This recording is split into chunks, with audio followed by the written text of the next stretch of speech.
Mãe, prova o molho especial que eu fiz. Essas foram as palavras que minha filha repetiu 5 vezes durante o jantar, com uma insistência que fez meu estômago se revirar, de um jeito que não tinha nada a ver com fome. E foi nesse momento que tomei a decisão mais importante da minha vida. Troquei meu prato com o do meu genro. Se você quer ouvir mais histórias como essa, se inscreva no canal e aproveite.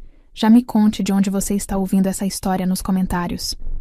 Meu nome é Lúcia, tenho 58 anos e fazia 6 meses que eu mal falava com minha filha Isabela. Nosso relacionamento havia esfriado depois de algumas discussões sobre escolhas de vida dela. Nada muito grave, apenas aquelas divergências normais entre mãe e filha. Mas Isabela sempre foi orgulhosa demais para dar o braço a torcer, e eu, cansada de tentar, acabei me afastando. Por isso, quando recebi o telefonema dela numa terça-feira à tarde, fiquei genuinamente surpresa. Mãe, quanto tempo, não é? A voz dela soou estranhamente alegre. Estava pensando aqui. Faz tanto tempo que a gente não se vê. Que tal vir jantar aqui em casa na sexta? Vou fazer aquele seu prato favorito. Confesso que meu coração se encheu de esperança.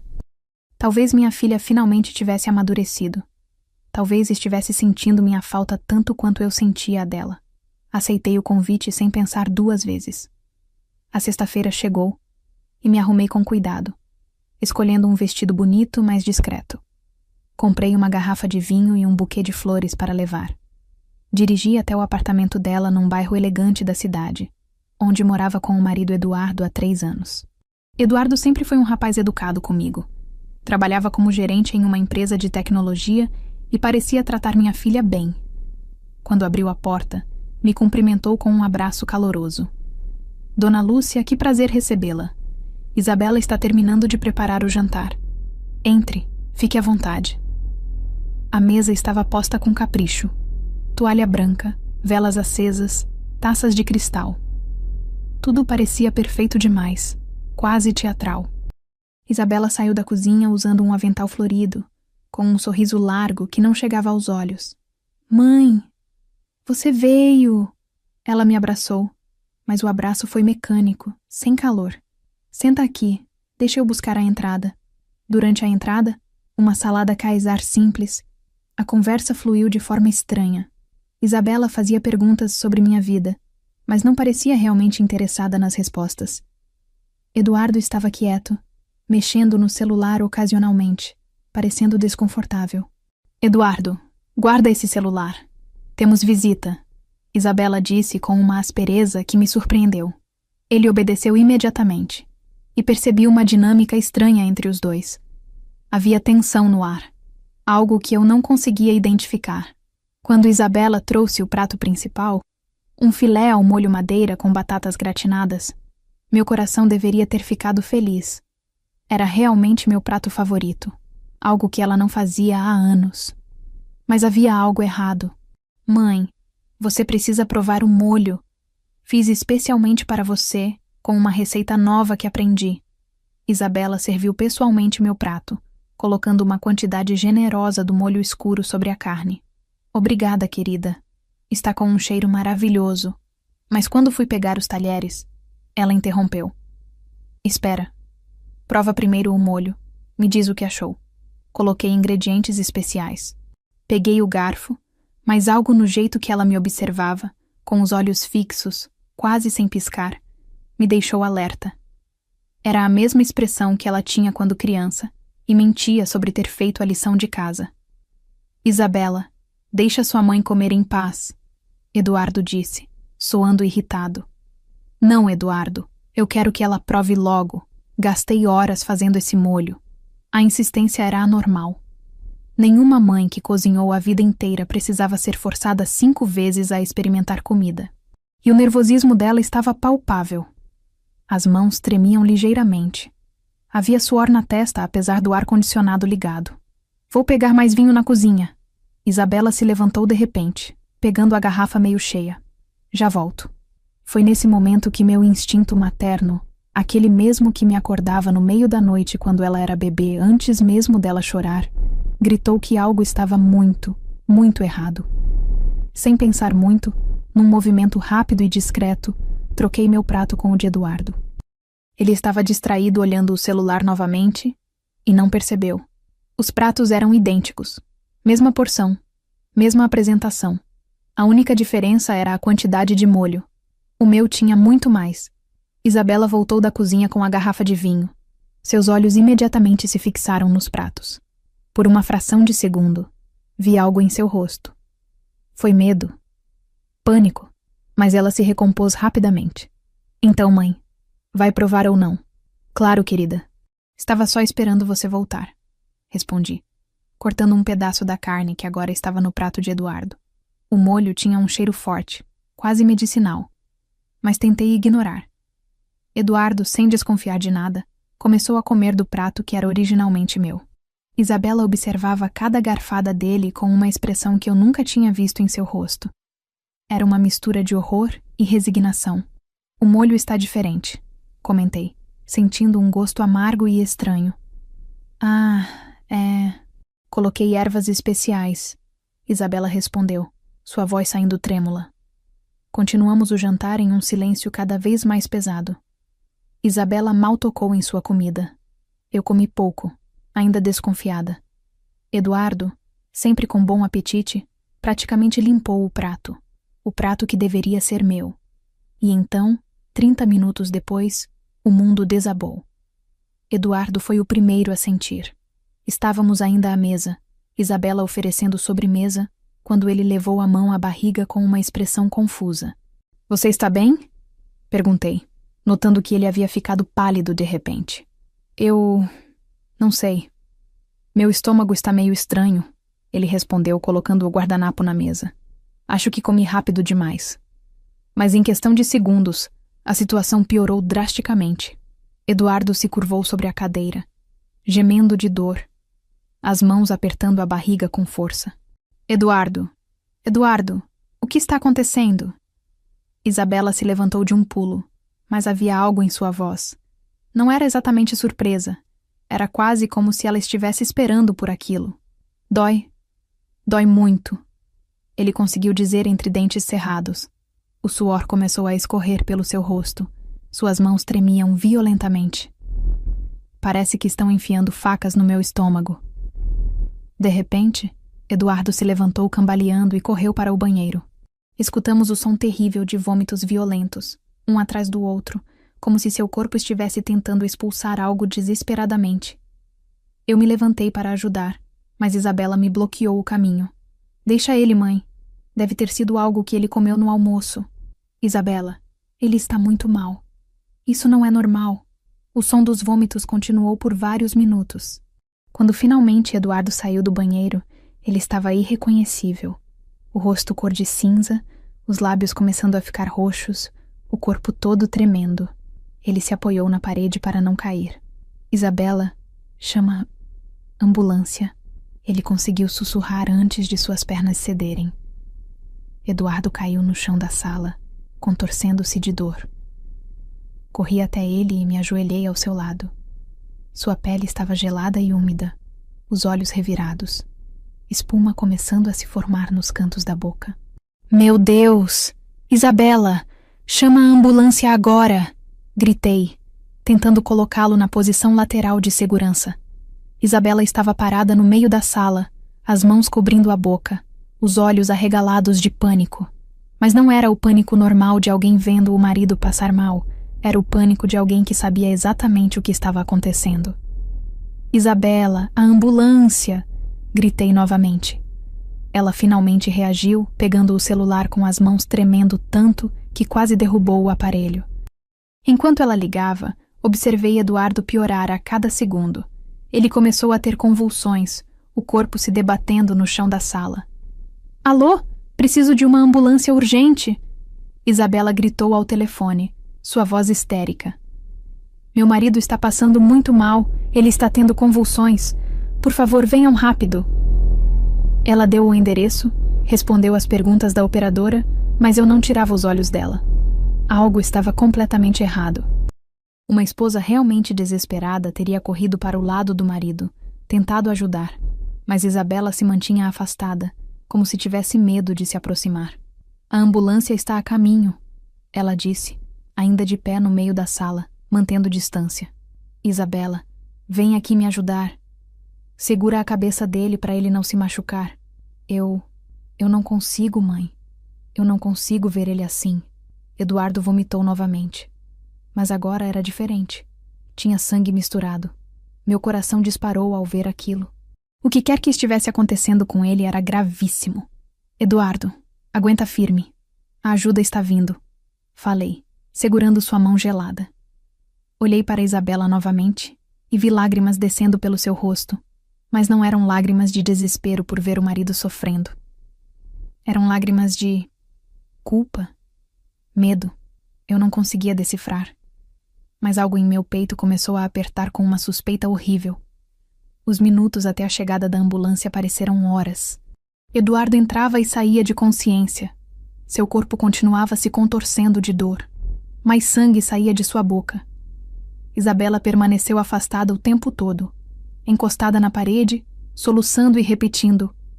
Não era para ser assim, tão baixinho que mal dava para ouvir. Como assim não era para ser assim? Perguntei, minha voz saindo mais dura do que pretendia. Isabela, do que você está falando? Ela me olhou com os olhos arregalados, como se tivesse percebido que havia falado em voz alta. Nada, mãe. Eu só... estou em choque. A sirene da ambulância finalmente soou na rua. Os paramédicos invadiram o apartamento com macas e equipamentos. Um deles, um homem de uns 40 anos, imediatamente se ajoelhou ao lado de Eduardo e começou a avaliar os sinais vitais. Pressão muito baixa, pulso fraco e irregular. Ele disse para o colega. Prepara soro, possível intoxicação alimentar severa ou envenenamento. A palavra envenenamento ecoou na sala como um tiro. Vi Isabela ficar ainda mais pálida, se fosse possível. Envenenamento? Repeti. Mas como? Senhora, o paciente ingeriu alguma substância química? Produto de limpeza? Medicamento em excesso? O paramédico perguntou enquanto colocava uma máscara de oxigênio em Eduardo. Não, ele só jantou. Ele só comeu o que estava na mesa. Isabela respondeu, sua voz falhando.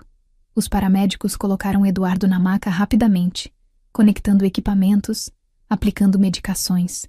Ele estava praticamente inconsciente agora, apenas gemendo baixinho de dor. Vamos levá-lo para o Hospital São Lucas. Alguém vem junto? Perguntou o paramédico. Eu vou, Isabela disse, pegando a bolsa com as mãos ainda tremendo. Eu também vou, afirmei, sem nem pensar em outra opção. No caminho até a ambulância, olhei para trás e vi a mesa de jantar ainda montada. Os pratos com restos de comida, o molho escuro escorrendo. E então me lembrei. Eu tinha trocado os pratos. Aquele prato que Eduardo comeu era originalmente o meu. O prato que Isabela tinha servido pessoalmente para mim. O prato que ela insistiu 5 vezes para eu provar o molho. Dentro da ambulância, enquanto os paramédicos lutavam para estabilizar Eduardo, observei minha filha sentada no canto, abraçada a si mesma, chorando silenciosamente. E pela primeira vez em minha vida, olhei para ela e senti medo. Medo de que minha própria filha tivesse tentado me matar. O Hospital São Lucas estava movimentado naquela noite de sexta-feira, mas a urgência do caso de Eduardo fez com que uma equipe inteira se mobilizasse imediatamente. Isabela e eu ficamos na sala de espera enquanto os médicos trabalhavam freneticamente para estabilizá-lo. Sentei-me numa cadeira de plástico desconfortável, observando minha filha andar de um lado para o outro, roendo as unhas, o rosto ainda pálido e coberto de lágrimas. Ela não conseguia ficar parada, não conseguia me olhar nos olhos. Isabela, senta aqui, falei, batendo na cadeira ao meu lado. Não consigo, mãe. Não consigo ficar parada. E se ele não sobreviver? Antes que eu pudesse responder, um médico alto de jaleco branco saiu das portas duplas da emergência. Sua expressão era grave, quase sombria. Familiares de Eduardo Mendes? Nós duas nos levantamos de imediato. Isabela correu até ele. Sou a esposa. Como ele está? Por favor, me diz que ele vai ficar bem. O médico, cujo crachá identificava como Dr. Campos, nos conduziu para uma sala mais reservada. Meu coração batia tão forte que eu podia ouvi-lo nos meus ouvidos. Senhoras, a situação é extremamente grave. Conseguimos estabilizar o paciente momentaneamente, mas ele está em estado crítico. Os exames iniciais revelaram algo muito preocupante. O que foi? O que está acontecendo com ele? Isabela perguntou, agarrando o braço do médico. Doutor. Campos respirou fundo antes de continuar. Os sintomas que o paciente apresentou, vômitos severos, convulsões, insuficiência dos órgãos começando rapidamente, nos fizeram realizar exames toxicológicos de emergência. E o resultado foi alarmante. Ele fez uma pausa, olhando diretamente para nós duas. Eduardo foi envenenado. Encontramos níveis extremamente altos de arsênico em seu organismo. O mundo parou. Arsênico. Veneno. As palavras ecoaram na minha cabeça como sinos de uma igreja anunciando uma tragédia. Arsênico? Mas como? Isso não faz sentido. Isabela gritou, mas sua atuação estava fraca demais. Eu conhecia minha filha, conhecia cada expressão dela desde bebê, e aquilo não era choque genuíno. Era pânico de quem foi descoberta. A quantidade presente no organismo dele indica que foi ingerido há cerca de 1 a 2 horas, misturado muito provavelmente com alimento. É uma dose letal, senhoras. Estamos fazendo tudo o que podemos, mas... O médico balançou a cabeça gravemente. Nas próximas horas serão cruciais. Doutor, você disse arsênico? Minha voz saiu trêmula. Tem certeza absoluta? Infelizmente, sim. Os exames não deixam dúvidas. Por isso, conforme protocolo hospitalar em casos de envenenamento, já acionamos a polícia. Eles estão a caminho para investigar como isso aconteceu. Isabela cambaleou como se tivesse levado um soco. A polícia? Mas por quê? Foi um acidente. Ele deve ter comido algo contaminado. Senhora, arsênico não contamina comida acidentalmente. Alguém colocou aquela substância na alimentação dele deliberadamente. Isso é tentativa de homicídio. O Dr. Campos disse com firmeza. Tentativa de homicídio. As palavras caíram sobre nós como pedras. Isabela se apoiou na parede, os olhos fechados, respirando com dificuldade. Eu senti minhas pernas fraquejarem e tive que me sentar novamente. Foi nesse momento que a realidade me atingiu com força total. Eu tinha trocado os pratos. Aquele jantar tinha sido preparado por Isabela. Ela insistiu, 5 vezes insistiu, para eu provar o molho especial. O molho que agora descobrimos estava envenenado com arsênico. Aquele prato não era para ser de Eduardo, era para ser meu. Minha própria filha tinha tentado me matar. O frio que desceu pela minha espinha foi tão intenso que comecei a tremer. Olhei para Isabela encostada na parede, e nossos olhos se encontraram por uma fração de segundo. Naquele momento, vi a confirmação que eu não queria ver. Ela sabia que eu sabia. Mãe, ela começou, dando um passo em minha direção. Não. Levantei a mão, impedindo que ela se aproximasse. Não chega perto de mim. Dr. Campos nos olhou confuso. Senhoras, sei que é um momento difícil, mas precisam se acalmar. A polícia vai precisar conversar com vocês, entender o que aconteceu durante o jantar. Antes que qualquer uma de nós pudesse responder, 2 policiais entraram na sala. Um homem mais velho de cabelos grisalhos e uma policial jovem de expressão séria. Boa noite. Sou o delegado Silva, e esta é a investigadora Carla. Viemos por conta do caso de envenenamento. Quem são as senhoras?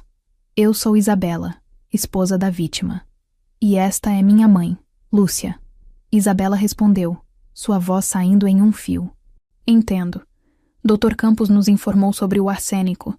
Precisamos que as senhoras nos acompanhem para prestar depoimento sobre os eventos que levaram a esta situação. O delegado Silva disse, retirando um bloco de anotações. Agora? Mas meu marido está morrendo, Isabela protestou. Exatamente por isso, senhora. Cada minuto conta numa investigação de tentativa de homicídio. Precisamos entender como o veneno chegou até a vítima. Isabela olhou para mim com desespero nos olhos, como se implorasse para eu não contar a verdade. Mas pela primeira vez em toda a minha vida de mãe, olhei para minha filha e não senti vontade de protegê-la. Senti vontade de ter justiça. Delegado, Minha voz saiu mais firme do que eu esperava. Eu tenho algo muito importante para contar. Algo que vai mudar completamente essa investigação. Isabela soltou um som que era meio gemido, meio soluço. Ela sabia o que estava por vir. Eu troquei os pratos durante o jantar. O prato que Eduardo comeu era originalmente o meu. O silêncio que se seguiu foi absoluto. Dr. Campos arregalou os olhos. Os policiais trocaram olhares significativos. E Isabela, minha filha, desmoronou na parede, escorregando até o chão enquanto chorava. Então a senhora está dizendo, o delegado Silva falou devagar, processando a informação, que o alvo original do envenenamento era a senhora, não seu genro? Sim, confirmei, sentindo lágrimas finalmente descerem pelo meu rosto. O alvo era eu. E pela primeira vez, olhando para minha filha encolhida no chão chorando, entendi que o jantar daquela noite não tinha sido uma reconciliação. Tinha sido uma execução. A sala de depoimentos da delegacia era pequena e claustrofóbica, com parede cinza e uma mesa de metal no centro. Isabela e eu fomos levadas separadamente. Ela primeiro, eu depois. Enquanto esperava a minha vez, sentada num banco duro do corredor, tentava processar tudo o que estava acontecendo. Minha filha tinha tentado me matar. A frase se repetia na minha cabeça, mas meu cérebro se recusava a aceitar completamente. Como uma mãe aceita que a criança que gerou, amamentou, criou, poderia colocar veneno em sua comida? Depois de quase 1 hora, o delegado Silva me chamou. Entrei na sala e encontrei a investigadora Carla digitando em um computador, enquanto o delegado se sentava à minha frente com uma expressão séria, mas não hostil. Dona Lúcia, sei que esta é uma situação extremamente difícil para a senhora, mas preciso que me conte tudo em detalhes. Desde o convite para o jantar até o momento em que trocou os pratos, ele disse, abrindo um gravador de áudio na mesa. Respirei fundo e comecei a contar. Falei sobre os 6 meses de afastamento entre mim e Isabela, o telefonema inesperado convidando para o jantar, a insistência estranha dela para eu provar o molho especial, o nervosismo palpável e, finalmente, minha decisão instintiva de trocar os pratos. A senhora pode descrever exatamente como era esse molho? Perguntou a investigadora Carla, levantando os olhos da tela. Era um molho madeira, escuro, mas tinha um cheiro diferente, quase medicinal, se é que faz sentido. Quando provei, o gosto era amargo, estranho. Isabela disse que tinha colocado ervas especiais. Respondi, sentindo um arrepio ao lembrar. E a senhora não achou suspeito na hora? Achei tudo suspeito, por isso troquei os pratos. Mas nunca, em 1 milhão de anos, imaginei que pudesse ser veneno. Pensei que talvez a comida estivesse estragada ou que ela tivesse temperado mal de propósito para me fazer passar vergonha. Qualquer coisa menos... isso. O delegado Silva anotou algo em seu bloco. Dona Lúcia, preciso fazer uma pergunta difícil. A senhora tem ideia de qual poderia ser o motivo da sua filha para querer matá-la? A pergunta me pegou desprevenida. Eu não tinha pensado nisso ainda. Eu... não sei. Tivemos algumas discussões nos últimos meses, nada muito grave. Ela fazia escolhas que eu não concordava, mas isso é normal entre mães e filhas, não é? Nunca brigamos por dinheiro, nunca houve nada que justificasse isso. A senhora tem bens, herança, seguros de vida em que ela seria beneficiária. Meu estômago se apertou. Tenho algumas economias, um apartamento quitado, alguns investimentos. No meu testamento, Isabela é minha única herdeira. Seria cerca de 3 milhões de reais. Os policiais trocaram olhares significativos. 3 milhões de reais era um motivo que muita gente consideraria suficiente para matar. Depois do meu depoimento, fui levada de volta ao corredor. Minutos depois, vi Isabela sendo conduzida novamente para a sala de interrogatório. Seu rosto estava inchado de tanto chorar, os olhos vermelhos, o cabelo desgrenhado. Ela tentou me olhar, mas desviei os olhos. Através da porta que ficou entreaberta, consegui ouvir fragmentos do interrogatório dela. Senhora Isabela, a senhora preparou o jantar sozinha? A voz do delegado Silva ecoou. Sim, não, quer dizer, Eduardo me ajudou a cortar os legumes, mas o molho fui eu que fiz. A voz de Isabela estava trêmula. E quais ingredientes a senhora usou nesse molho? Vinho tinto, caldo de carne, manteiga, farinha e ervas. Que tipo de ervas? Houve uma pausa longa. Tomilho, alecrim. A senhora tem certeza? Porque os exames toxicológicos encontraram arsênico misturado ao molho. Arsênico não é uma erva culinária, senhora Isabela. O som de soluços pesados atravessou a porta. Eu não sei como isso foi parar lá. Eu juro que não sei. A testemunha, sua mãe, afirma que a senhora insistiu múltiplas vezes para ela provar especificamente o molho. Por que essa insistência? Eu só queria que ela gostasse da comida. Fazia tempo que não cozinhava para ela. Senhora Isabela, a senhora está contradizendo o próprio depoimento. Há 5 minutos disse que fez o molho com ervas especiais. Agora diz que eram apenas tomilho e alecrim. Qual é a verdade? Mais soluços. A porta se fechou completamente e não conseguia ouvir mais nada. Enquanto isso, uma equipe de perícia havia sido enviada ao apartamento de Isabela para recolher evidências. 2 horas depois, os peritos chegaram à delegacia carregando sacos plásticos com amostras. Fui chamada novamente à sala onde o delegado Silva analisava os relatórios preliminares. Dona Lúcia, os peritos recolheram amostras de todos os pratos que estavam na mesa. Os resultados preliminares confirmam o que suspeitávamos. Ele pausou, me olhando com seriedade. Apenas um prato continha arsênico, aquele que estava originalmente posicionado no lugar onde a senhora se sentou. O prato do seu genro, o da sua filha, todos os outros estavam limpos. O veneno estava exclusivamente no prato destinado à senhora. Senti as lágrimas finalmente caírem. Não eram mais lágrimas de choque, mas de dor profunda. A confirmação científica do que meu coração já sabia era devastadora. Encontramos mais alguma coisa, continuou a investigadora Carla, abrindo um envelope. No lixo da cozinha, havia uma embalagem vazia de um produto para matar ratos. O principal componente é arsênico trióxide. E no celular da sua filha, que apreendemos com autorização judicial de emergência, encontramos histórico de pesquisas perturbadoras. Ela virou a tela do laptop para mim. Eram capturas de tela das buscas de Isabela. Arsênico detectável em autópsia. Quanto arsênico é letal. Arsênico tem gosto. Como disfarçar gosto de veneno em comida. As pesquisas datavam de 3 semanas atrás. Minha filha não tinha agido por impulso. Ela havia planejado meu assassinato por semanas.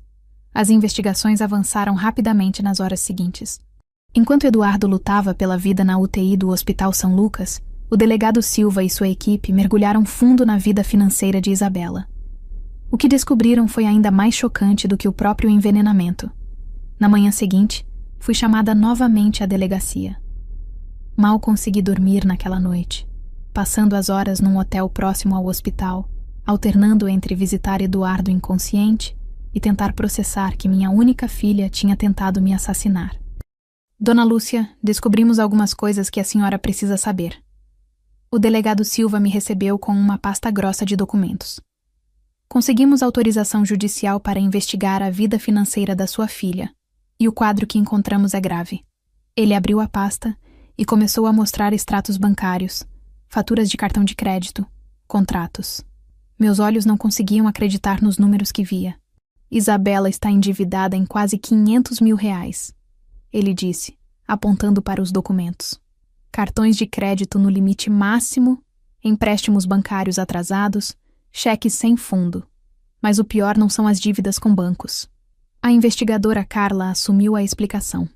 Encontramos mensagens no celular dela com pessoas que identificamos como agiotas. Ela deve R$200.000 para essas pessoas, com juros absurdos acumulando diariamente. Nas últimas semanas, as ameaças estavam ficando cada vez mais violentas. Ela me mostrou capturas de tela das conversas, mensagens dizendo: "Você tem até o fim do mês ou vai se arrepender. Sabemos onde você mora. Seu marido vai pagar se você não pagar." Meu coração apertou ao ler aquilo. Mas como ela chegou a esse ponto? Eduardo ganha bem, Eles sempre pareceram ter uma vida confortável. Minha voz falhou. Aparentemente, sua filha desenvolveu um vício em apostas online nos últimos 2 anos. Começou pequeno, mas foi escalando. Ela escondia isso de todos, incluindo o marido. Usava cartões de crédito no nome dela. Pegava empréstimos sem ele saber. Quando o banco parou de emprestar, ela recorreu a agiotas, explicou o delegado Silva. 2 anos? Repeti, tentando lembrar. Há 2 anos, Isabela começou a se afastar de mim, a ficar mais irritada, mais distante. Agora entendia o porquê. E tem mais, dona Lúcia. Encontramos no computador dela pesquisas sobre seu testamento. Ela sabia que era sua única herdeira. Havia buscas sobre como acelerar processo de herança, quanto tempo leva a inventário, e mais perturbador, herança se mãe morrer sem suspeita. As lágrimas que eu estava segurando finalmente caíram. Isabela não só tinha planejado me matar, ela havia pesquisado meticulosamente como lucrar com minha morte da forma mais rápida possível. Os agiotas deram um prazo final de 2 semanas. Segundo as conversas, se ela não pagasse até o fim deste mês, fariam uma visita à casa dela. Isso foi há 10 dias, continuou a investigadora. 3 milhões de reais da herança seria mais do que suficiente para pagar todas as dívidas e ainda sobrar. Então era isso. Minha vida valia 3 milhões de reais para minha filha. Ou melhor, minha morte valia isso. Naquele momento, uma enfermeira entrou apressada na delegacia. Dona Lúcia? O hospital ligou. Eduardo acordou do coma. Ele está perguntando por você. Corri para o hospital com os policiais me acompanhando. Eduardo estava pálido e fraco, com tubos ainda conectados ao corpo, mas consciente. Seus olhos se encheram de lágrimas quando me viu. Dona Lúcia, o que aconteceu? Os médicos disseram que fui envenenado.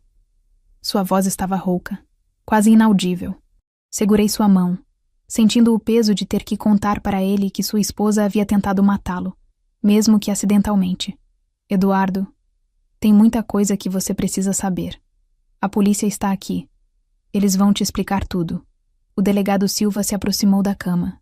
Senhor Eduardo, sei que está se recuperando, mas preciso fazer algumas perguntas. São cruciais para a investigação. Eduardo assentiu fracamente. Durante a próxima meia hora, o delegado fez perguntas sobre o comportamento de Isabela nas últimas semanas, sobre finanças, sobre qualquer coisa incomum que ele tivesse notado. Ela estava diferente. Eduardo admitiu, a voz falhando. Nos últimos meses, ficou distante, nervosa, sempre mexendo no celular. Brigávamos mais. Ela dizia que era estresse do trabalho, mas eu sentia que tinha algo errado. Ela mencionou algo sobre dinheiro? Sobre precisar de valores altos? Perguntou a investigadora. Eduardo fechou os olhos, tentando lembrar. Então, de repente, eles se abriram. Sim, umas 2 semanas atrás, ela disse algo estranho. Estávamos deitados, quase dormindo, e ela disse: logo tudo vai se resolver. Vamos ter dinheiro suficiente para tudo. Eu perguntei o que ela quis dizer, e ela disse que era só um sonho, que estava falando dormindo. Mais alguma coisa? Insistiu o delegado. Ela perguntou sobre a mãe dela algumas vezes. Perguntou se eu sabia quanto Dona Lúcia tinha de patrimônio, se ela tinha testamento. Achei estranho na época, mas pensei que era só curiosidade. Eduardo parou, a realização batendo nele como um trem. Meu Deus! Ela ia matar a própria mãe pelo dinheiro? Não consegui responder. Apenas chorei. Eduardo olhou para mim, horror nos olhos. E eu comi do prato que era seu. Ela queria matar você, mas quase me matou. Por circunstâncias alheias à vontade dela, o crime não se consumou, disse o delegado Silva, sua voz grave. Mas a intenção, o planejamento, tudo está documentado. Isabela Mendes será formalmente acusada de tentativa de homicídio qualificado contra a própria mãe, com agravantes de premeditação e motivo torpe. 3 milhões de reais. Esse era o preço que minha filha tinha colocado na minha vida. E pensar que durante 28 anos eu teria dado minha vida por ela sem cobrar 1 centavo. 2 dias depois do jantar, retornei à delegacia. Eduardo estava se recuperando lentamente. Os médicos diziam que ele teria alta em 1 semana se continuasse progredindo bem. Mas eu não conseguia sentir alívio completo, não enquanto a verdade sobre minha filha permanecesse como uma ferida aberta no meu peito. O delegado Silva me informou que Isabela seria interrogada novamente naquela manhã, desta vez com todas as evidências reunidas. Dona Lúcia, a senhora tem direito de estar presente durante o interrogatório, se desejar. Como vítima do crime, pode fazer perguntas através de mim. Hesitei por um longo momento. Parte de mim queria fugir, nunca mais ver o rosto da minha filha. Mas outra parte, a parte que ainda era mãe apesar de tudo, precisava entender. Precisava ouvir dela o porquê. Eu quero estar lá, disse finalmente. Isabela foi trazida para a sala de interrogatório algemas nas mãos. Quando seus olhos encontraram os meus pela primeira vez desde a noite do jantar, ela começou a chorar imediatamente. Não eram lágrimas delicadas, eram soluços profundos, desesperados, de alguém que sabia que não havia mais saída. Mãe, ela tentou falar, mas sua voz morreu na garganta. Eu não respondi. Apenas me sentei na cadeira ao lado do delegado, mantendo meu rosto o mais neutro possível, mesmo com o coração despedaçado. Senhora Isabela? O delegado Silva começou, abrindo a pasta de evidências. Temos aqui provas irrefutáveis do seu crime. Histórico de pesquisas sobre veneno no seu celular, compra online de raticida, contendo arsênico rastreada até seu cartão de crédito. Perícia que confirma que apenas o prato da sua mãe continha o veneno, e testemunho da própria vítima sobre sua insistência anormal. Isabela olhava para a mesa, incapaz de erguer os olhos. Além disso, temos evidências do seu motivo. Dívidas de R$500 mil com agiotas, ameaças de morte se não pagasse, e pesquisas sobre a herança da sua mãe totalizando R$3 milhões. O quadro não poderia ser mais claro. Cada palavra era como uma martelada no caixão do relacionamento que eu achava que tínhamos. Isabela continuava chorando, os ombros tremendo. Diante de todas essas evidências, a senhora mantém sua versão de que não sabe como o arsênico foi parar no molho? Silêncio. Apenas o som dos soluços dela preenchendo a sala. Foi então que não consegui mais me conter. Levantei-me da cadeira, minhas próprias lágrimas finalmente caindo. Isabela, olha para mim. Ela ergueu o rosto lentamente, os olhos vermelhos e inchados encontrando os meus. Como? Minha voz saiu em um grito rouco. Como você conseguiu? Eu te carreguei no meu ventre por 9 meses. Passei noites em claro quando você estava doente. Trabalhei em 2 empregos para te dar uma vida melhor. Abri mão de tudo por você. E você? Você colocou veneno na minha comida. Mãe, eu... Ela tentou falar, mas eu não deixei. Você me convidou para jantar. Me fez acreditar que estava tentando se reconciliar comigo. Serviu aquele prato com suas próprias mãos, olhando nos meus olhos, insistindo para eu comer. Você sabia que estava me matando. Eu não queria. Ela finalmente gritou de volta, se levantando também. Você acha que eu queria fazer isso? Você acha que foi fácil? Então por que fez? Gritei, batendo as mãos na mesa. Por dinheiro? Por R$3 milhões? Esse é o preço que você colocou na vida da sua mãe? Isabela desmoronou de volta na cadeira, enterrando o rosto nas mãos. Por um longo momento, apenas chorou. Então, em uma voz quase inaudível, começou a falar. Eu não tive escolha, mãe. Os agiotas iam me matar. Eles disseram que iam fazer Eduardo assistir antes de matar ele também. Eu estava desesperada. Não conseguia ver outra saída. Você poderia ter vindo falar comigo, gritei. Você poderia ter pedido ajuda. E ouvir você dizer eu avisei? Ouvir seus sermões sobre como eu era irresponsável? Você sempre me julgou, sempre achou que suas escolhas eram melhores que as minhas. Então era melhor me matar? Minha voz quebrou completamente. Era essa a solução? O delegado Silva interveio suavemente. Senhora Isabela, está confessando o crime? Ela ficou em silêncio por mais alguns segundos. Então assentiu levemente. Sim, eu coloquei o arsênico no molho. Planejei por 3 semanas. Li sobre como fazer, quanto usar, como disfarçar o gosto. Comprei o raticida online. Preparei tudo. Cada palavra era uma facada no meu peito. E você sabia que iria me matar. Não era uma pergunta, era uma constatação. Eu li que o arsênico podia parecer ataque cardíaco se a pessoa tivesse problemas no coração. Você já teve pressão alta. Eu pensei que seria rápido, que você não sofreria muito. Que eu não sofreria? Ri amargamente. Isabela, você viu o que aconteceu com Eduardo? Ele quase morreu em agonia. Era isso que você queria para mim? Não era para ser assim, ela gritou novamente. Você trocou os pratos? Não era para ser o Eduardo, era para ser você. E era para parecer natural, não para ser descoberto. O silêncio que seguiu foi absoluto. Até o delegado e a investigadora ficaram chocados com a frieza da declaração. Então o seu único arrependimento, falei devagar, é ter sido descoberta? Isabela me olhou. E por um momento, vi algo que nunca tinha visto antes nos olhos da minha filha. Vazio completo. Eu achei que você não faria falta, mãe. A gente mal se falava mesmo. Eduardo ficaria triste por alguns meses, mas superaria. E eu teria dinheiro para recomeçar. Eu não faria falta.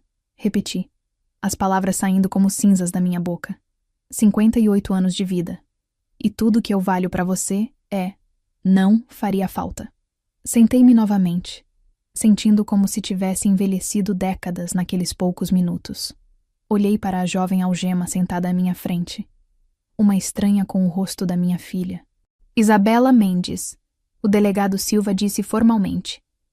Pela sua confissão, você está formalmente acusada de tentativa de homicídio qualificado contra Lúcia Ferreira Santos, sua mãe, com agravantes de premeditação, motivo torpe e utilização de veneno.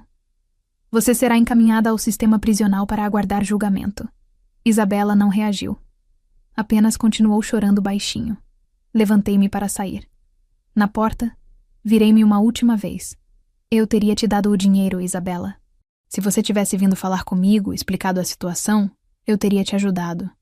Não pelos 3 milhões, mas pelo que você precisasse. Porque eu te amava.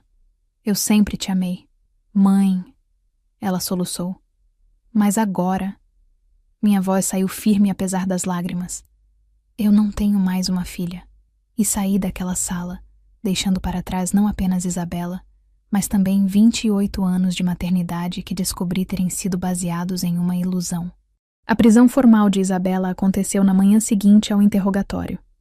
Eu estava no hospital com Eduardo quando recebi a ligação do delegado Silva informando que o Ministério Público havia aceito todas as acusações e solicitado a prisão preventiva dela. Dona Lúcia, o juiz deferiu o pedido. Isabela será transferida para o presídio feminino ainda hoje. Dado o risco de fuga e a gravidade do crime, ela aguardará o julgamento detida, ele explicou com sua voz profissional, mas havia um toque de compaixão ao falar comigo. Eu entendo, respondi, minha voz saindo mais firme do que eu realmente me sentia. A senhora quer estar presente na transferência? Pensei por um longo momento. Parte de mim queria nunca mais ver Isabela na vida. Mas outra parte, aquela parte teimosa de mãe que ainda existia em algum lugar dentro de mim, precisava ver com os próprios olhos que aquilo era real. Sim, eu quero estar lá. Cheguei à delegacia no final da tarde. O sol estava se pondo, tingindo o céu de laranja e vermelho, cores que pareciam apropriadas para o fim de algo que um dia foi importante. Havia alguns jornalistas do lado de fora, câmeras prontas, mas a polícia os mantinha afastados. A notícia já havia vazado. Filha tenta envenenar mãe por herança de 3 milhões. Era a manchete que vi num jornal que alguém segurava. Senti meu estômago revirar ao ver nossa tragédia familiar transformada em entretenimento público. Dentro da delegacia, fui conduzida a uma sala onde poderia observar sem ser vista. Através de uma janela, vi Isabela sendo processada. Fotos, impressões digitais, documentos sendo preenchidos. Ela parecia menor de alguma forma, encolhida naquele uniforme provisório que lhe deram. Suas amigas não sabiam ainda. Seus vizinhos não sabiam. Mas logo toda a cidade saberia que a jovem empresária de sucesso, com sua vida aparentemente perfeita, Havia tentado assassinar a própria mãe com arsênico. O delegado Silva entrou na sala onde eu estava. Dona Lúcia, compilamos todas as evidências do caso. Está tudo aqui. Ele colocou uma pasta grossa sobre a mesa. Abri e comecei a folhear. Cada página era uma prova da traição da minha filha. Prints de tela mostrando suas pesquisas no Google. Arsênico letal dose. Como envenenar sem ser descoberto. Sintomas envenenamento arsênico. Herança testamento Brasil. As datas das pesquisas começavam 3 semanas antes do jantar. Ela havia planejado meticulosamente cada detalhe. Havia também o registro da compra online do raticida, pago com o cartão de crédito dela, entregue no endereço dela. A perícia havia encontrado resíduos do mesmo tipo de arsênico no molho que ela preparou. As conversas com os agiotas também estão aqui. O delegado apontou para várias páginas. Ameaças explícitas de violência se ela não pagasse. A última mensagem foi 3 dias antes do jantar. Você tem 72 horas ou vamos visitar você e seu marido. 72 horas. Ela tinha marcado o jantar exatamente dentro desse prazo. Eduardo também prestou um depoimento complementar hoje, continuou o delegado. Ele se lembrou de que Isabela perguntou sobre o testamento da senhora na semana passada, querendo saber detalhes sobre beneficiários e valores. Cada evidência era como uma camada a mais de traição sendo revelada. Não havia dúvida, não havia margem para erro. Minha filha havia premeditado meu assassinato como se estivesse planejando uma viagem de férias. Do lado de fora da sala, ouvi movimento. Isabela estava sendo preparada para o transporte. Eles a levariam no camburão da polícia até o presídio feminino Maria Helena Chaves, onde ficaria até o julgamento. Vou lá fora, disse ao delegado levantando-me. Tem certeza? Tenho. Saí para o corredor principal da delegacia. Isabela estava lá, algemada, entre 2 policiais. Quando me viu, seus olhos se arregalaram e ela tentou vir em minha direção, mas os policiais a seguraram. Mãe, por favor. Ela gritou, lágrimas escorrendo pelo rosto. Eu sinto muito mesmo. Por favor, não me abandona. Fiquei parada, meus pés parecendo estar cimentados no chão. Olhei para ela, para aquela mulher que eu tinha criado, que eu tinha amado incondicionalmente por 28 anos. Isabela. Minha voz saiu baixa, mas firme. Você tentou me matar. Eu sei e eu me arrependo tanto. Mãe, eu estava desesperada, não sabia o que fazer. Você poderia ter pedido ajuda, mas escolheu veneno. Mãe, por favor. Ela soluçou. Eu sou sua filha. Você não pode me perdoar. Você sempre me perdoou. Dei um passo à frente, olhando diretamente em seus olhos. Eu sempre te perdoei quando você quebrava um copo, quando tirava notas ruins, quando fazia escolhas erradas. Mas isso, Isabela, você não quebrou um copo. Você tentou quebrar minha vida, colocou veneno na minha comida, me olhou nos olhos enquanto me servia prato e esperou eu morrer. Eu não sabia o que fazer. Os agiotas iam me matar. E você achou que a solução era me matar primeiro? Balancei a cabeça. Não, Isabela. Não existe perdão para isso. Os policiais começaram a levá-la em direção à saída. Ela resistia, tentando olhar para trás, gritando meu nome repetidamente. Mãe, não faz isso. Eu sou sua filha. Você não pode me abandonar agora. Assisti enquanto eles a colocavam no camburão. Através da janela com grades, vi seu rosto desesperado, as mãos algemadas batendo no vidro. Do lado de fora, os jornalistas tiravam fotos frenéticas, flashes explodindo, perguntas sendo gritadas. É verdade que foi por herança? Quanto era o valor? Como a senhora se sente? O camburão partiu, levando minha filha para longe. Fiquei ali parada na entrada da delegacia, observando o veículo desaparecer na esquina. O delegado Silva se aproximou, ficando ao meu lado em silêncio respeitoso. Dona Lúcia, a senhora vai ficar bem? Pensei na pergunta. Ia ficar bem? Não sabia. Como alguém fica bem depois de descobrir que a própria filha quis matá-la? Eu vou sobreviver, respondi finalmente. É tudo o que posso garantir agora. Aquela noite voltei para casa. Minha casa, não a dela. Liguei a TV e vi as notícias. Meu rosto em todas as manchetes. A foto de Isabela sendo levada algemada. Especialistas debatendo o caso. Mais um caso que choca o país, dizia o apresentador. Uma filha que tentou envenenar a própria mãe por herança. Desliguei a TV. Não precisava ver mais. Eu tinha vivido aquilo. Não precisava assistir o resto do mundo consumindo nossa tragédia como entretenimento.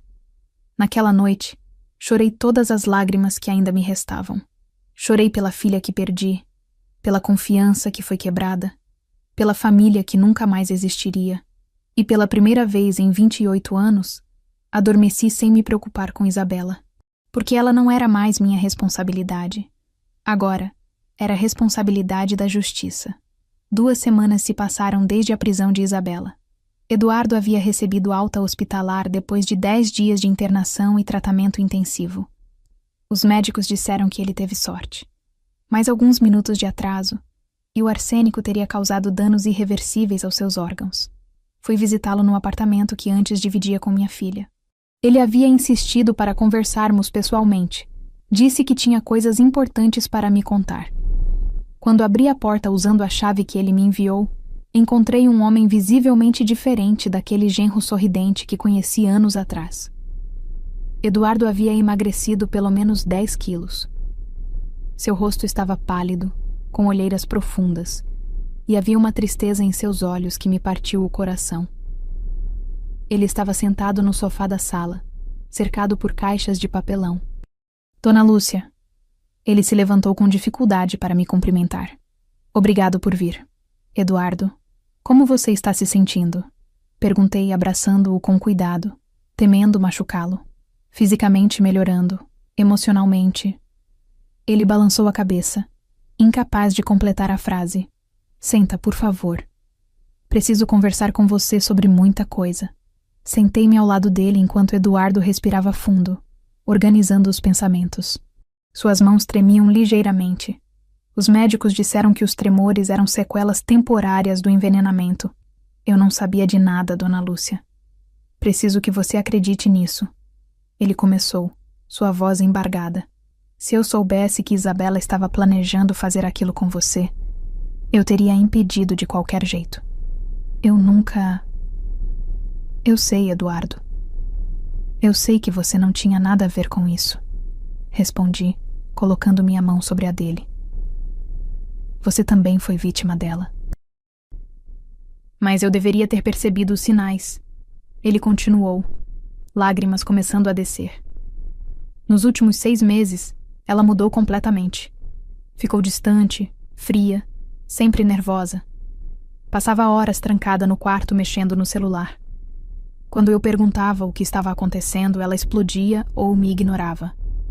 Você não tinha como saber o que ela estava fazendo, Eduardo. Mas tinha, Dona Lúcia. Tinham tantos sinais e eu simplesmente ignorei. Ela começou a fazer perguntas estranhas sobre você. Quanto você tinha de dinheiro, se tinha testamento, se estava com a saúde boa. Na época, achei que era só curiosidade, ou talvez ela estivesse preocupada com você de verdade. Ele levantou-se com dificuldade e foi até a janela, olhando para a rua lá embaixo. 3 semanas atrás, ela estava estranhamente animada. Disse que logo nossos problemas financeiros acabariam, que teríamos dinheiro para tudo. Eu perguntei como, e ela disse que era surpresa. Eu pensei que ela tinha conseguido uma promoção no trabalho, ou que tinha ganhado na loteria. Eduardo, ela tinha ganhado na loteria dela, Dona Lúcia. A loteria era a sua morte. Sua voz quebrou completamente. E o pior é que eu quase me tornei o assassino. Eu quase matei você com minhas próprias mãos. Sem saber. Você não fez nada. Eu troquei os pratos. Ele se virou para mim, o rosto molhado de lágrimas. Ah, se não tivesse trocado. Eu teria comido meu jantar normalmente. Você teria morrido naquela mesa. E eu teria vivido o resto da minha vida sem saber que tinha estado casado com uma assassina. Que tinha ajudado ela a cortar os legumes para o molho que matou minha sogra. A culpa no rosto dele era palpável. Levantei-me e fui até ele, segurando seus ombros com firmeza. Eduardo, olha para mim. Nada disso é sua culpa. Você é vítima tanto quanto eu. Isabela enganou nós dois. Mas eu me casei com ela, Dona Lúcia. Prometi amar e proteger aquela mulher. E descobri que ela é capaz de matar a própria mãe por dinheiro. O que isso diz sobre mim?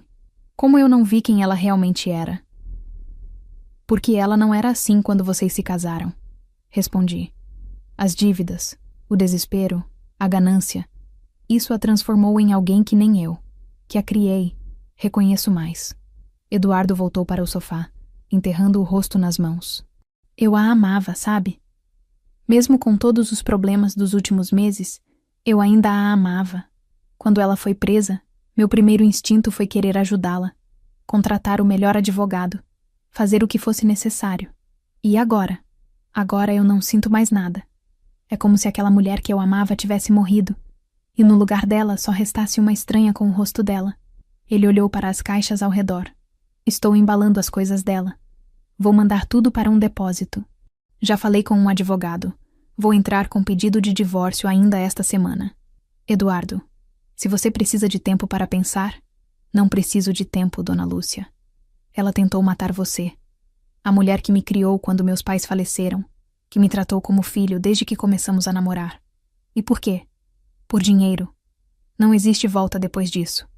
Sua voz estava firme agora, apesar das lágrimas. Além do mais, cada vez que eu olhar para ela, vou lembrar do gosto de metal na boca, das convulsões, da dor. Vou lembrar que quase morri por um plano dela. Fiquei em silêncio, deixando-o processar tudo.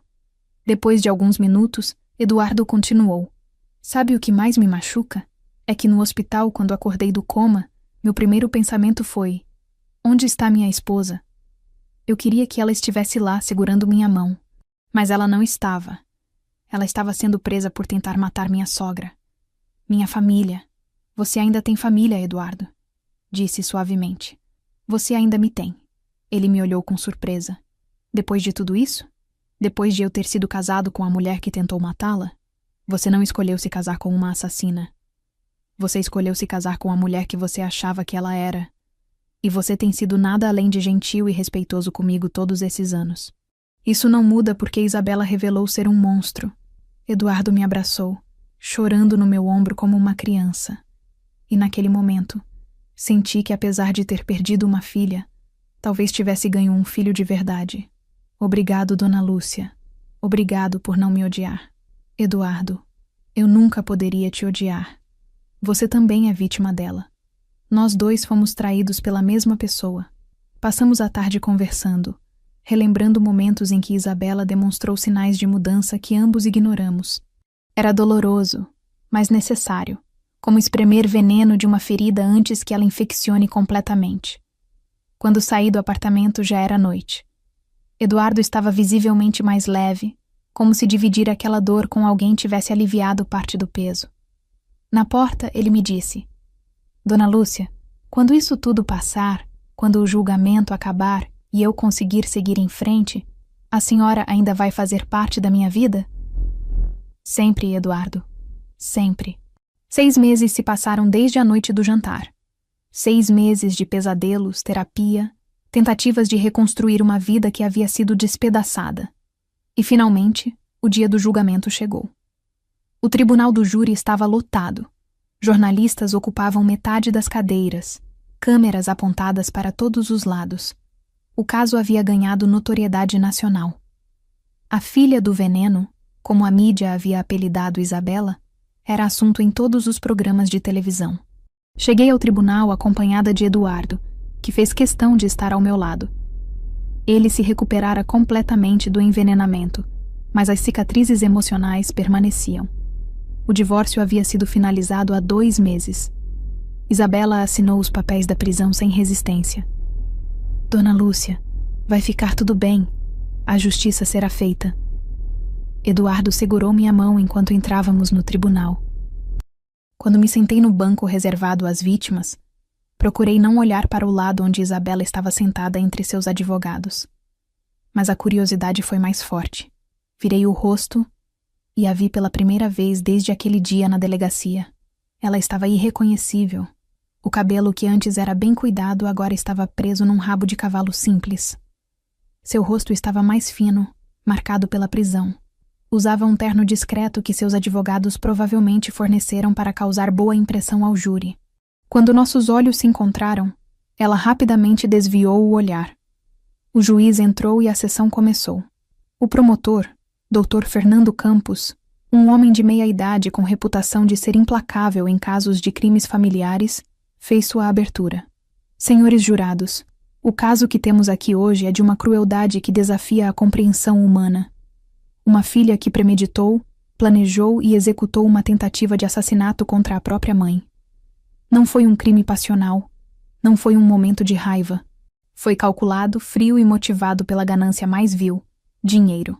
Ele começou a apresentar as evidências meticulosamente. Cada print de tela das pesquisas de Isabela foi projetado numa tela enorme para que todos vissem. Arsênico dose letal. Como envenenar sem ser descoberto. Sintomas de envenenamento. Essas pesquisas foram feitas 3 semanas antes do jantar. 3 semanas. A acusada teve 21 dias para reconsiderar, para procurar ajuda, para fazer a coisa certa. Mas ela não fez.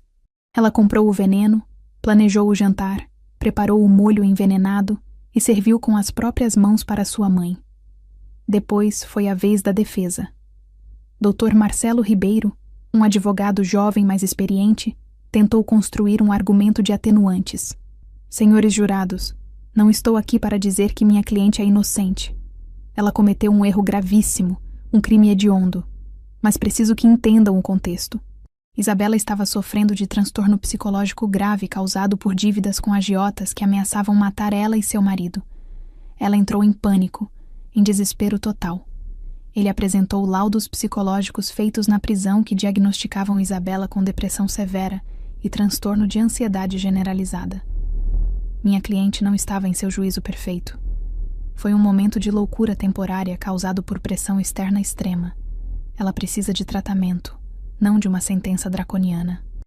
Mas o promotor contra-argumentou implacavelmente. Loucura temporária por 3 semanas? Transtorno que permitiu que ela pesquisasse metodicamente, comprasse online, planejasse um jantar, cozinhasse, servisse e esperasse? Não, senhores jurados. Isso não é loucura. Isso é premeditação.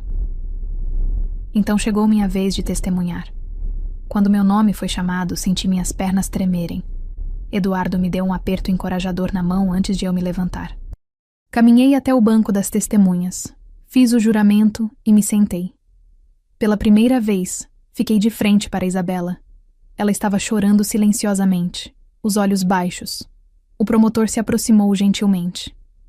Dona Lúcia, sei que isso é extremamente difícil para a senhora, mas preciso que conte ao júri sobre seu relacionamento com sua filha e os eventos daquela noite. Respirei fundo. Isabela era minha única filha. A criei sozinha depois que o pai dela nos abandonou. Trabalhei em 2 empregos para dar a ela tudo que eu não tive: educação, conforto, amor. Ela era minha vida inteira. As lágrimas começaram a cair, mas continuei. Nos últimos meses antes do jantar, nos afastamos. Pequenas discussões, nada grave. Quando ela me ligou convidando para jantar, fiquei feliz. Pensei que finalmente nos reconciliaríamos. E o que aconteceu durante o jantar? Ela estava estranha, nervosa. Insistiu 5 vezes para eu provar o molho especial que havia feito. A insistência era tão anormal que meu instinto me alertou que algo estava errado. Quando ela foi à cozinha, troquei meu prato com o do Eduardo. Por que a senhora fez isso? Porque uma mãe conhece sua filha. E naquele momento, olhando nos olhos dela, vi algo que nunca tinha visto antes. Algo que me assustou. Não imaginei que fosse veneno. Mas sabia que algo estava errado. O promotor me mostrou fotos do molho, do raticida, das mensagens. Cada imagem era uma facada no coração. Dona Lúcia, quando soube que sua filha havia tentado envenená-la, o que sentiu? As palavras saíram em soluços. Senti que morri naquele dia. A Lúcia que existia antes, a mãe orgulhosa, a mulher que acreditava no amor incondicional. Ela morreu, e o que sobrou foi apenas dor. A senhora confia que sua filha se arrependeu genuinamente? Olhei diretamente para Isabela. Ela finalmente levantou os olhos para mim, o rosto molhado de lágrimas. Eu acho que ela se arrepende de ter sido pega, não de ter tentado me matar. A sala ficou em silêncio absoluto. Até os jornalistas pararam de escrever. O advogado de defesa tentou reverter. Dona Lúcia, a senhora não acha que sua filha merece uma segunda chance? Ela está claramente arrependida. Segunda chance. Minha voz saiu mais forte do que eu esperava. Ela teve 3 semanas de chances. Cada dia que ela pesquisou sobre veneno era uma chance de parar. Cada segundo que ela preparou aquele molho era uma chance de desistir. Ela não quis nenhuma dessas chances. Por que deveria ter outra agora? Não havia resposta para isso. Depois de 3 dias de julgamento, chegou o momento final. O júri popular havia se retirado para deliberar sobre o veredito há quase 6 horas. Cada minuto que passava parecia uma eternidade. Eduardo e eu aguardávamos no corredor do tribunal, cercados por outros familiares de vítimas e pela imprensa que não parava de fazer perguntas. Dona Lúcia, como se sente sabendo que sua filha pode pegar até 20 anos de prisão? Gritou uma repórter. Sem comentários. Eduardo respondeu por mim, me protegendo das câmeras. Finalmente o oficial de justiça abriu as portas. O júri chegou a um veredicto. Todos devem retornar ao tribunal. Meu coração disparou. Era a hora. Depois de meses de investigação, interrogatórios, laudos, perícias e testemunhos, finalmente saberia qual seria o destino de Isabela. Voltamos para nossos lugares na sala do tribunal. Isabela foi trazida e sentada entre seus advogados. Seu rosto estava pálido, os olhos vermelhos de tanto chorar. Ela olhava fixamente para as mãos algemadas no colo. O júri entrou em fila indiana e tomou seus assentos. 7 pessoas comuns, um aposentado, 2 donas de casa, um comerciante, uma professora, um contador e um mecânico, que tinham em suas mãos o poder de decidir o futuro da minha filha. O tribunal está em sessão, anunciou o juiz batendo o martelo. Senhor presidente do júri, o conselho chegou a um veredicto? Um homem de cabelos grisalhos, o aposentado que havia sido eleito presidente, se levantou com um papel nas mãos. Sim, excelência. Então façam a leitura. O silêncio na sala era absoluto. Até os jornalistas pararam de escrever. Todas as atenções voltadas para aquele homem com o papel que determinaria o destino de Isabela. Com relação à acusação de tentativa de homicídio qualificado contra Lúcia Ferreira Santos, por unanimidade, o júri decidiu. Culpada. Isabela soltou um gemido e desabou sobre a mesa, chorando convulsivamente. Seus advogados tentaram acalmá-la, mas ela estava inconsolável. Eu não senti nada naquele momento. Nem alívio, nem satisfação, nem tristeza. Apenas um vazio imenso onde antes havia uma filha. O juiz continuou. Tendo o júri decidido pela culpabilidade da ré, passamos agora à dosimetria da pena. A acusação pede o máximo possível dado os agravantes. O promotor se levantou. Excelência, temos aqui um crime hediondo com múltiplos agravantes. Premeditação extensiva de 3 semanas, motivo torpe comprovado pela ganância financeira, utilização de veneno que é meio cruel, e o mais grave de todos, crime contra a ascendente, contra a própria mãe. A sociedade precisa ver que este tipo de crime não será tolerado. Pedimos 25 anos de reclusão. A defesa argumentou. Excelência, minha cliente é ré primária, tem bons antecedentes. Estava sob pressão psicológica extrema devido às ameaças de morte. Pedimos que sejam consideradas as atenuantes e que a pena seja reduzida ao mínimo possível. O juiz folheou os documentos em silêncio por vários minutos que pareceram horas. Finalmente ele começou a falar. Isabela Mendes Silva, levante-se. Isabela se levantou com dificuldade, apoiada por seus advogados, as pernas tremendo tanto que mal conseguia ficar de pé. Eu também me levantei, segurando a mão de Eduardo com força. Este tribunal analisou cuidadosamente todas as evidências apresentadas. O crime de tentativa de homicídio qualificado contra a ascendente, com uso de veneno e motivação torpe, é de uma gravidade extrema que choca a consciência de qualquer pessoa civilizada. O juiz pausou, olhando diretamente para Isabela. A senhora premeditou por 3 semanas o assassinato de sua própria mãe. Pesquisou métodos, comprou veneno, planejou cada detalhe. Convidou-a para um jantar sob falso pretexto de reconciliação e serviu-lhe comida envenenada olhando em seus olhos. Isso demonstra uma frieza e crueldade que não podem ser relevadas. Isabela chorava tanto que seu corpo inteiro tremia. Os laudos psicológicos apresentados pela defesa, embora reconheçam transtornos emocionais, não comprovam incapacidade de compreensão dos atos. A senhora sabia perfeitamente o que estava fazendo. As ameaças dos agiotas, embora graves, não justificam ou atenuam a decisão de matar a própria mãe. O juiz pausou novamente, ajustando os óculos. Quanto à dosimetria, o crime de tentativa de homicídio qualificado tem pena base de 12 a 30 anos. Considerando os agravantes de premeditação, motivo torpe, uso de veneno e crime contra ascendente, fixo a pena base em 24 anos de reclusão. Um murmúrio percorreu a sala. Isabela quase desabou, mas os advogados asseguraram. Sendo a ré primária e tendo confessado o crime, aplico uma redução de 1/3, resultando em 16 anos de reclusão. No entanto, dado que o crime não se consumou por circunstâncias alheias à vontade da ré, especificamente pela troca de pratos feita pela vítima, e sendo tentativa, aplico nova redução de 2/3 sobre os 16 anos. Ele fez os cálculos rapidamente. A pena final fica estabelecida em 18 anos de reclusão em regime fechado inicial. 18 anos. Isabela tinha 32 anos. Quando saísse da prisão, se comportasse bem e ganhasse redução de pena, teria 50 anos. Além disso, o juiz continuou. Determino que a ré pague indenização por danos morais à vítima no valor de R$500 mil e ao senhor Eduardo Mendes, que foi envenenado embora não fosse o alvo, no valor de R$300 mil. Isabela finalmente desabou completamente, caindo de joelhos no chão do tribunal, gritando: "Não, não, não", repetidamente. Os oficiais de justiça tiveram que levantá-la fisicamente. Isabela Mendes Silva. A senhora foi condenada a 18 anos de reclusão por tentativa de homicídio qualificado.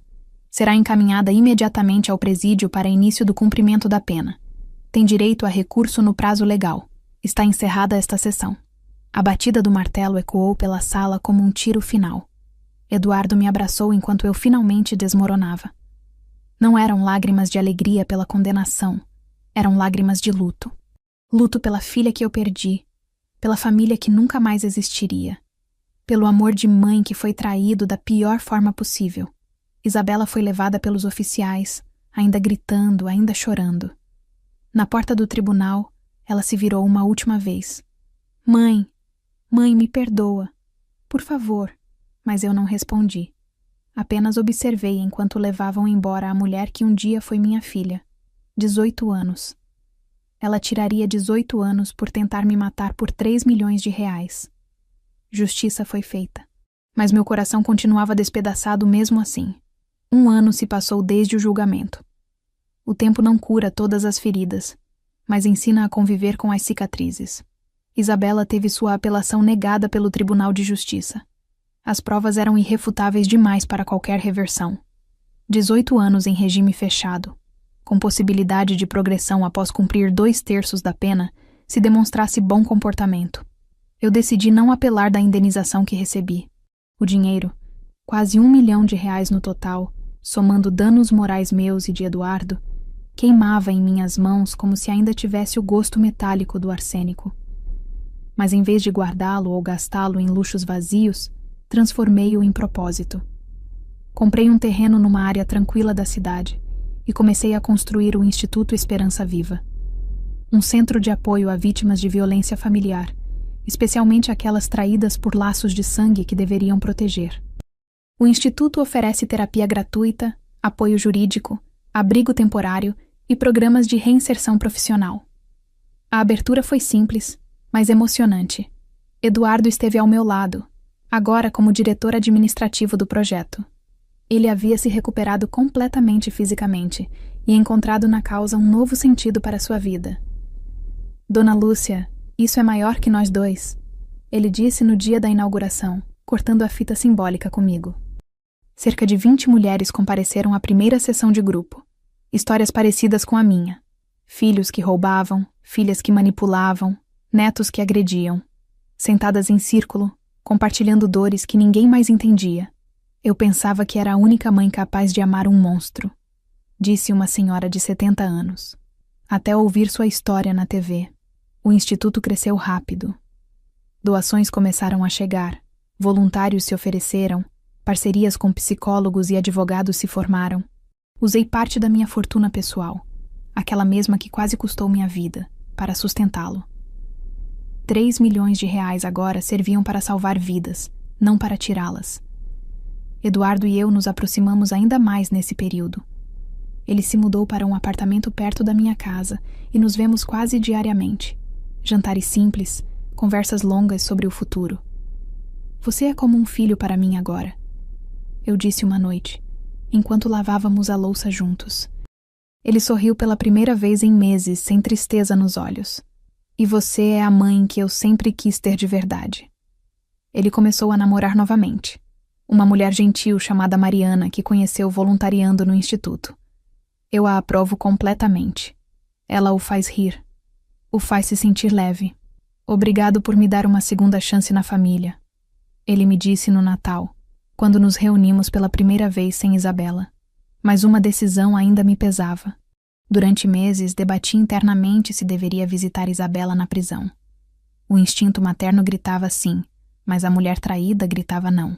Finalmente, 3 meses atrás, dirigi até o presídio feminino Maria Helena Chaves.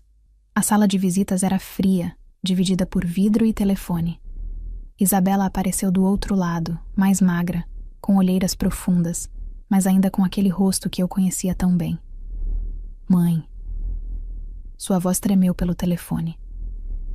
Isabela, respondi calmamente. Vim dizer adeus. Seus olhos se arregalaram. Mãe, por favor, eu mudei. Estou fazendo terapia, curso profissionalizante, lendo a Bíblia. Me dá uma chance.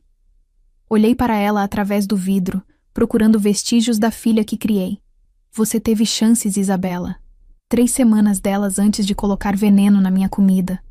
Eu te perdoaria por erros, por fraquezas, mas não por tentar me assassinar. Eu estava louca, o desespero. O desespero explica dívidas. Não explica comprar veneno, pesquisar doses letais, servir para a própria mãe. Você escolheu isso. Ela chorou, batendo levemente no vidro.